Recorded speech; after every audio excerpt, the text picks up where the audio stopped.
great and we should promote it. But if it turns around that this is going to look like the stereotypical duplex or condominium, something like that, as opposed to looking like a single-family home, there's going to be some serious discussion from the neighborhood. And I really want to know what I'm promoting. So what you're saying is the proposal for the site is gardens and affordable or mixed income owner-occupied housing. Yep. And the question that we're asking ourselves then is, do we all agree to that? Yes. That's what I'm asking. Do we all understand what that's going to mean when we have to explain it to the community? Yeah. You say it out loud because I'm not bashful. I agree to it.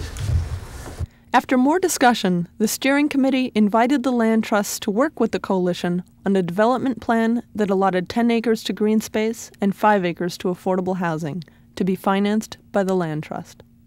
I try to be optimistic about the process, governmental process and decision-making in our country, but I realize there's a lot of pessimism in me, thinking that Saul Levin had some motive about, when he does, I mean, he did, but that the motive wasn't just to build property, to develop it, and make profit. These folks weren't in it for at least a monetary profit, and that took me a long time to figure out. So those first meetings and the first, for me, was dealing with sorting out what the issues were, defining really what was going on, and trying to figure out what was powering these people. What was the interest they had in this land across the street? If you can get organizations or elected officials or whatever to cooperate with you from the beginning, you begin to borrow or have access to the power that they have and the resources they have and the context they have. And if those, to the extent those interests of their interest and the community's interests are the same, then you can go further.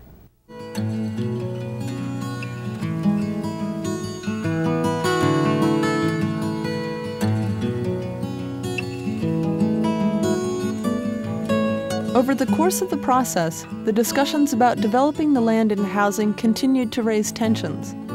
Listening to it all, you got the feeling that people were having two conversations. While on the surface we were only talking about 15 acres of land, fears of an entirely different sort ran underground. I don't want to see bad changes happen to this neighborhood. I care about it enough that I want it to stay a nice neighborhood for our little girl to grow up in, and where they can build houses or housing across the street, and maybe responsible people that will be like us move in, maybe not.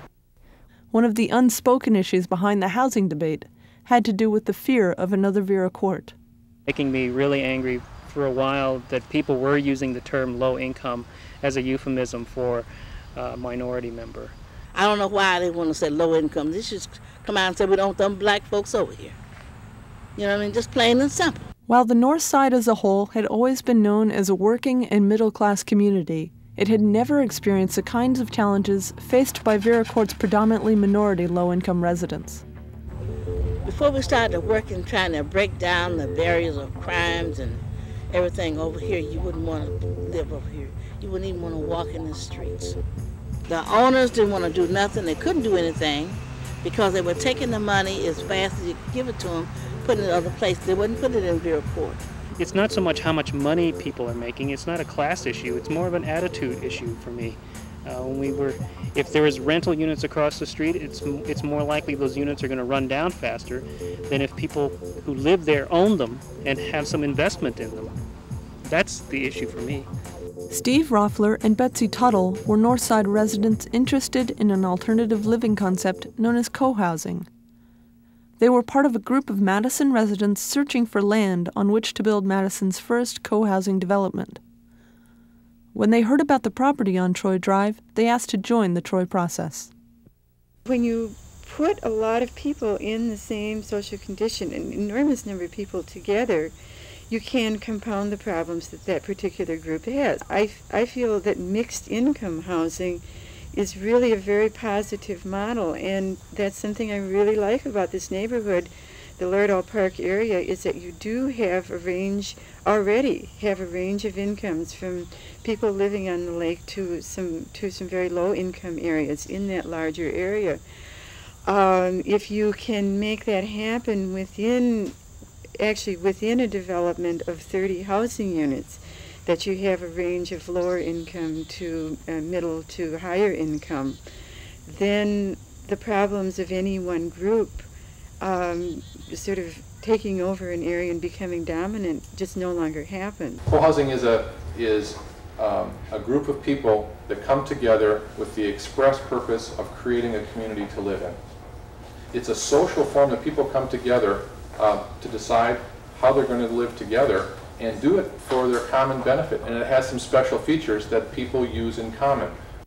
The co-housers introduced a new set of ideals to the project that were challenging, but not nearly as threatening to middle-class homeowners as the Land Trust's vague descriptions of affordable housing. Can you construct community through architecture? Oh, I think you can a lot. You can destroy community through architecture. I think that, personally, I think that that's one of the consequences of living in the kind of housing that we have today, a lot of it anyway. This kind of architecture that we see now, which is so dominant, is a bedroom connected to an office through a garage, and maybe with a television set somewhere along the way, and so people don't have the kind of social contact that they really need to form any kind of a community. I absolutely love the areas outside of Madison, going up towards Sauk City. And people will say to me, well, why don't you move out there? And that's exactly what would destroy what I love, is if I moved there. I want it to be there. I want to be here in the city. I want to live as prudently as possible, take up as few resources as possible, and I want that space to be, I want those farms to be out there. I want the open space to be out there. And so I do think, ideally, what that means is I'm going to need to give something up. I'm going to need to give up probably some privacy, some space, maybe some of the comforts that I would have otherwise. But I think that for anything a person gives up, that maybe a lot more might come back.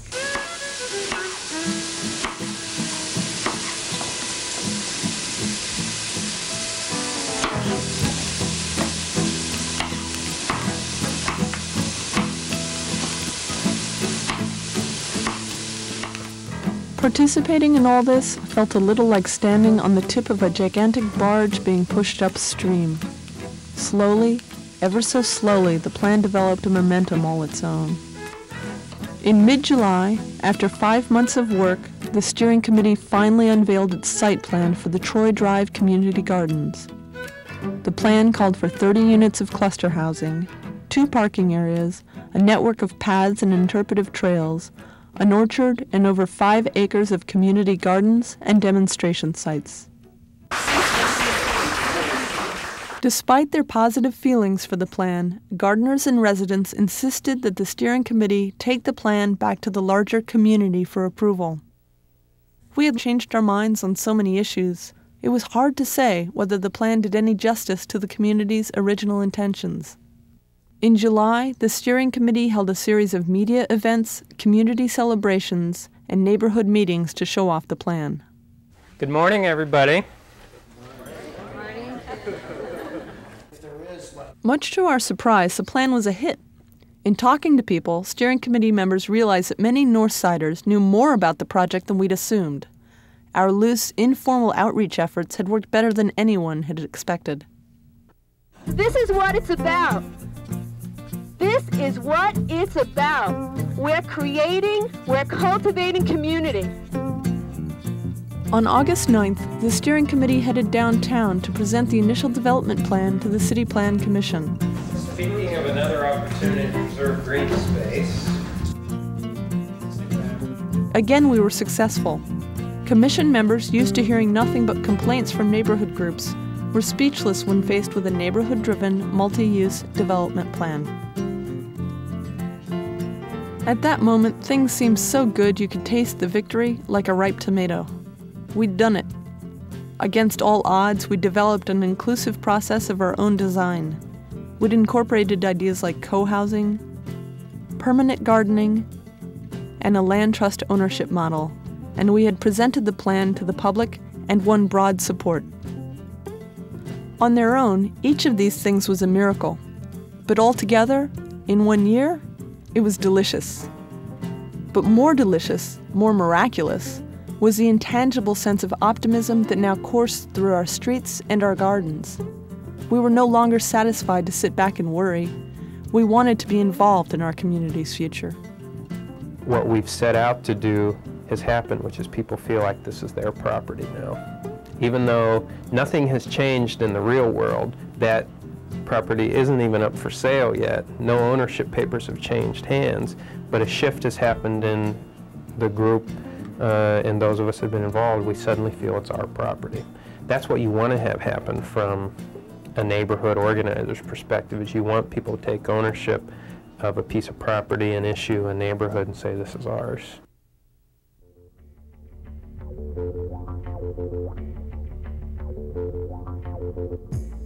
On the same day that the Troy Coalition presented its ideas to the City Plan Commission, it hit its first major roadblock. You all worked really hard on this one scheme, so it's probably a shock to see this going, my God, what are they doing to all that hard work we've done? The city planning staff met with the coalition in back-to-back sessions in early September. During the first meeting, they broke the news that the state had identified an additional 25 acres of land for sale right behind the gardens. And what changed about that was that you can't just develop this front 15 or not develop it, as the case may be, without considering what's going to happen in this back piece. So access to that back piece became the critical issue. Determined that the 40-acre parcel now required their attention, the city planners also brought with them a series of concept drawings showing the kind of development they hope to see on the site. Being a designer, I know after you put a lot of work into something, as you all have, it is very difficult to say, to have somebody else come in and say, okay, now screw it. let's take another look at it. So it's what's happened is the basic assumption on which that plan was developed, which was there was only going to be 15 acres, disappeared. Now you're left with a new assumption that we have a larger parcel and we have to develop it as city planners and get community input and find out how we can make a community that will integrate back to the neighborhood that exists. We're trying to use some of the same principles that we have used over and over again, that the street system provides the foundation for uniting the community back. So that's how people kind of walk on the sidewalks and get to know each other. So with that, I have... Have you been out to this neighborhood? Have you been to the neighborhood? I have walked around. I dare you to walk down Troy Drive in the middle of shift change at Mendota. I probably... And well, tell something me, we have to tell work me on. to Troy Drive that anything, you're going to unite the neighborhood with roads. Well, let me step back. And for you to say that you're taking rapid action by jumping in now is ludicrous. We've been at this for what, 6 months, 9 months? I'm just saying. Don't be talking to us about rapid, and don't be patronizing us. Okay. If you want to show us your concept, show them. Okay? Okay. I have not spent much time here. For neighborhood participants, the only thing more annoying than the patronizing tone of the city staff were their uninspired drawings.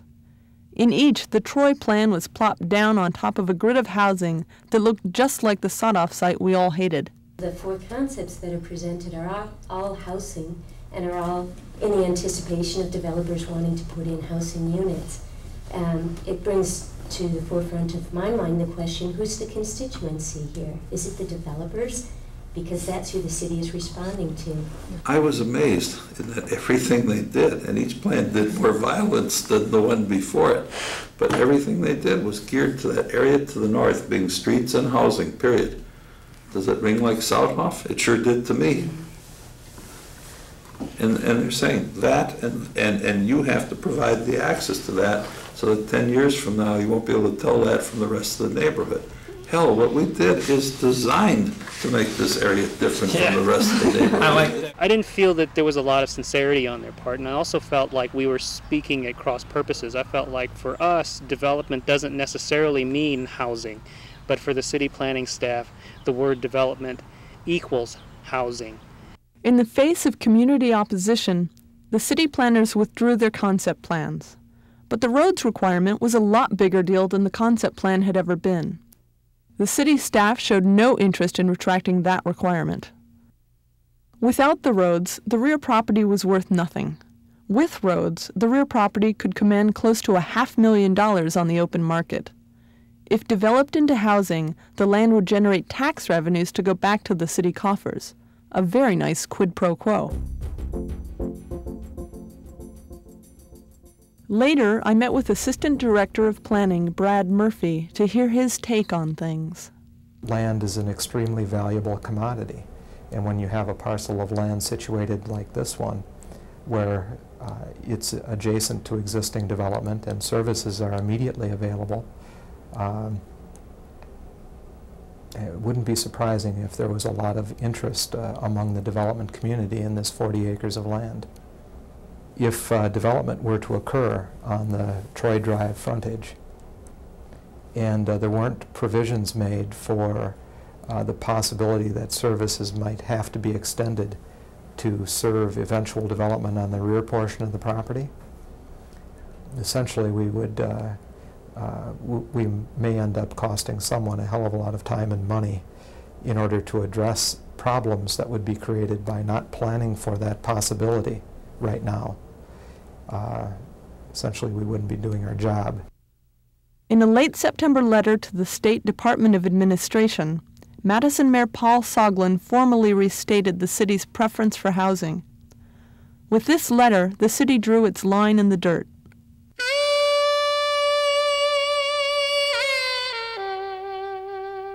At this point, the reasonable thing to do was probably to give in to the city and grant 2 access routes through the gardens. But after these meetings, residents and gardeners weren't feeling particularly reasonable.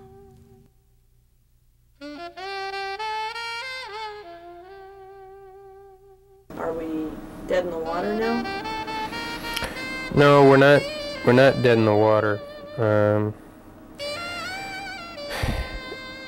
What I think everybody was seeing and wanted to see is a logical progression of things. You know, there was this piece of property that was going to be sold. We'd rally around it. We'd come up with a plan for it and get approved by the city, and then that would happen. You know, is a lot easier to deal with than what usually actually happens, which is you come up with a plan, something else happens, you have to modify the plan.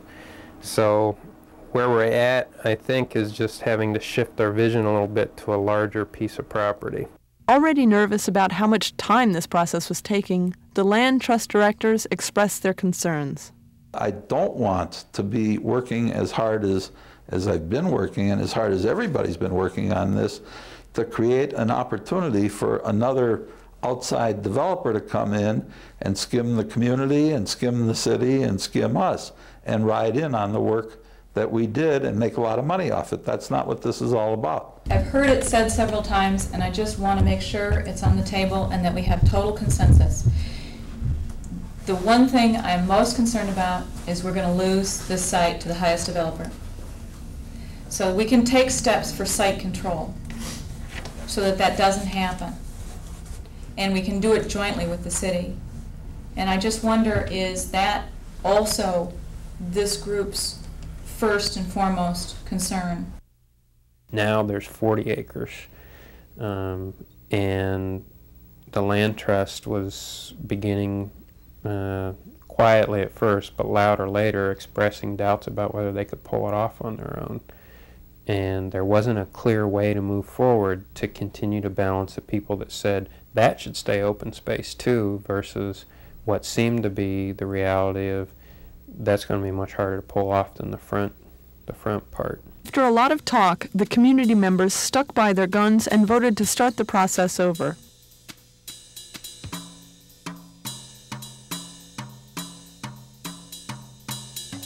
An important shift in power took place in this second round of planning. First, the co-housing group began to withdraw from the process. With no guarantee that we could complete the project this century, they felt it necessary to look elsewhere for land. It really does become, it can become an important open space. At the same time, members of the University of Wisconsin faculty stepped forward and asked to join the coalition. This group of articulate College of Agriculture professors saw the larger 40-acre parcel as a chance to demonstrate cutting-edge urban agricultural land uses. And educate the neighborhood and city residents about sustainable food systems. Suddenly, the coalition began to cleave itself into two halves. Either you stuck with Saul's argument for housing as a way of paying for the land, or you rejected it and hoped for some other solution. It wasn't like I was anti-development. I mean, in terms of process, I think people accepted compromise a little too soon, a little too quick. That's the point. It was seen from the very beginning, and that's where Saul came in. It was kind of like, if we want to buy the land, if we want to have the land, we have to have housing. Boom. It was like we never explored options of buying. Even when I brought up in the steering committees, well, I mean, people don't go out and put out, several $100 grand in cash. We buy, people get mortgages, people get loans. I mean, even that, some people were seen as experts. Given the information that we had and the ethical way that the process was run, I couldn't believe what Hope was saying, or I couldn't side with her ideas. Because my logic said, that's not going to happen, it's not going to work, we're running out of time, time is a factor, and that this idealism is going to make us lose everything.